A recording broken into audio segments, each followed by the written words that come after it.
Hey, Opal's cat. Colds, flu and man flu. Man flu actually exists. Man flu is flu in males, and it has been scientifically shown that males experience flu symptoms worse than females do, as a general rule. So be sympathetic to man flu. So I'm going to talk about cold and then I'm going to talk about flu. This is the PowerPoint that will be linked that I did that nobody looks at because people can't be bothered reading stuff. I recommend that you watch it. If you want a copy of this, feel free to send me an email and I'll send you one. Stuff's useful, right? Hard copies are great. Okay, so cold. Typically you feel sick and tired for about 24 hours prior to actual symptoms of the cold being severe enough for you to realize you have a cold. That's typical of a cold. The symptoms are basically running a stuffy nose, sore throat, cough, congestion, slight aches, mild headache, sneezing, low-grade fever, and a general feeling of being unwell, malaise. How do you treat it? How do you treat a cold? Well, you don't go to the emerge and you don't go to the doctor. Us nurses don't want to get sick. Rest for 2 to 3 days. Take it easy. You're having an enforced rest. Get over yourself. Read a book if you can. Just lie in bed, listen to some music. Take a couple of days off.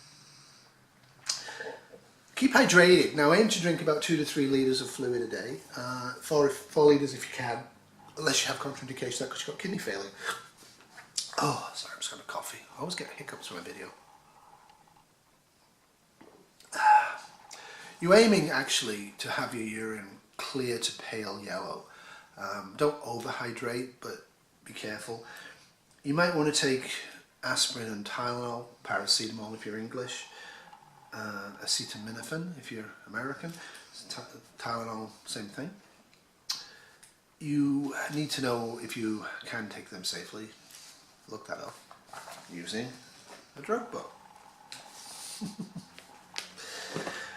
I never recommend or use Gatorade or powdered sports drinks like that anymore. I did when I ran and I had to. Like if you're running for 4 or 5 hours, you kind of need that stuff. Same with the cold or flu. That's an idea. If you can take them, I would definitely consider having powdered Gatorade around. I've used powdered Gatorade. It's been expired for 10 years. It was fine. It's all chemicals, right? It's not good stuff, but the sugar and the salts in it are actually perfect. And as I'm sure somebody will say in the comments below, you can make your own cheap. What other stuff you can use? Now, when I wrote these for Grit Down, right? That's what I wrote. If you've got access to honey, lemon juice, apple cider vinegar, and dried raspberry leaves, all 4 of them ground up in pestle mortar, make a nice gargle to help relieve sore throats. If you only have 1 or 2 of them, that's what you're going to be using. So dehydrate raspberry leaves for Grit Down. Sleep and rest upright in bed. So this means like this. Upright means 45 degrees or higher. It doesn't mean 2 pillows. You want to get the chest up so any fluid in the lungs, any fluid in the throat will go downwards and won't actually consolidate at the base of the lungs. Move around a bit as well. Rest, but move around. Cough a lot as well. And use extra blankets to elevate yourself in the bed if you don't have enough pillows. Or tilt the bed. Whatever works for you, right? You want to get them more upright because they're going to be a bit short of breath and it's going to help drainage. Eat blueberries and carrots. Anything with beta carotene is good for you, and blueberries are actually slightly fever reducing. Did you know that? I didn't know that, but they do. Well, you'd have to eat a lot of them, but I like blueberries. Drink lots of black tea. You should have a ton of black tea anyway. That's normal tea, black tea. Because, for example, this is spearmint tea, which I'm taking because I've got a bit of a hangover. And it's very helpful, it settles you down, settles down stomachs and stuff like that. But black tea stores for an awfully long time and will still be there for you, and you can reuse the tea bags long after your coffee supply is gone. But it also is a useful thing for cold because tea, black tea only, not green tea or herb teas, contain a small amount of catechin, which is a simple antibiotic. Now you'd have to drink a lot of tea and that will make you urinate. But within reason, it's not going to harm you, and it actually might slightly help if you've got a cold, even though antibiotics don't really colds do not respond to antibiotics particularly well, but you might develop a bronchitis or an infected bacteria from the cold and the activity. Alright, can you infect other people? Yes, you can. Colds are infectious. You are infectious with a cold for about a full day prior to developing any symptoms, which is why colds spread. You are contagious for about 5 to 7 days after you get the infections. Now this is where it gets interesting. Children who have usually immunocompromised issues, not always, but small children specifically, can pass along flu viruses for up to 7 days or beyond, up to 2 weeks. So you can have to quarantine children in grid down for a couple of weeks. Alright. So if you have a cold, consider yourself infectious the day beforehand. And for 7 days after the first day if you have real symptoms. That's basically what I would do. Flu typically hits without any warning, so that's the classic difference. You just go, you get up, or in the middle of the afternoon, oh I feel so bad. That's probably flu. Flu symptoms are very similar to cold symptoms and usually are going to be much, much worse. The fever will be 38 degrees centigrade high or more, and which is 102 Fahrenheit, I think. You're going to have really serious muscle pain with flu, back pain and soft and kidney pain and stuff like that. You're going to feel terrible. You might vomit, you might have ear pain, you might have diarrhea, you really won't want to eat or drink, and your headache will be very severe, and you might be sneezing and having difficulty breathing. You can take Tamiflu. Tamiflu will cause nausea and vomiting and should be taken with food. Tamiflu is dangerous to use if you have asthma or respiratory disease, or any respiratory disease, and heavy smokers out there, you've got respiratory disease, don't take Tamiflu. Now, it can also cause delirium and suicide in teenagers, from what we can tell.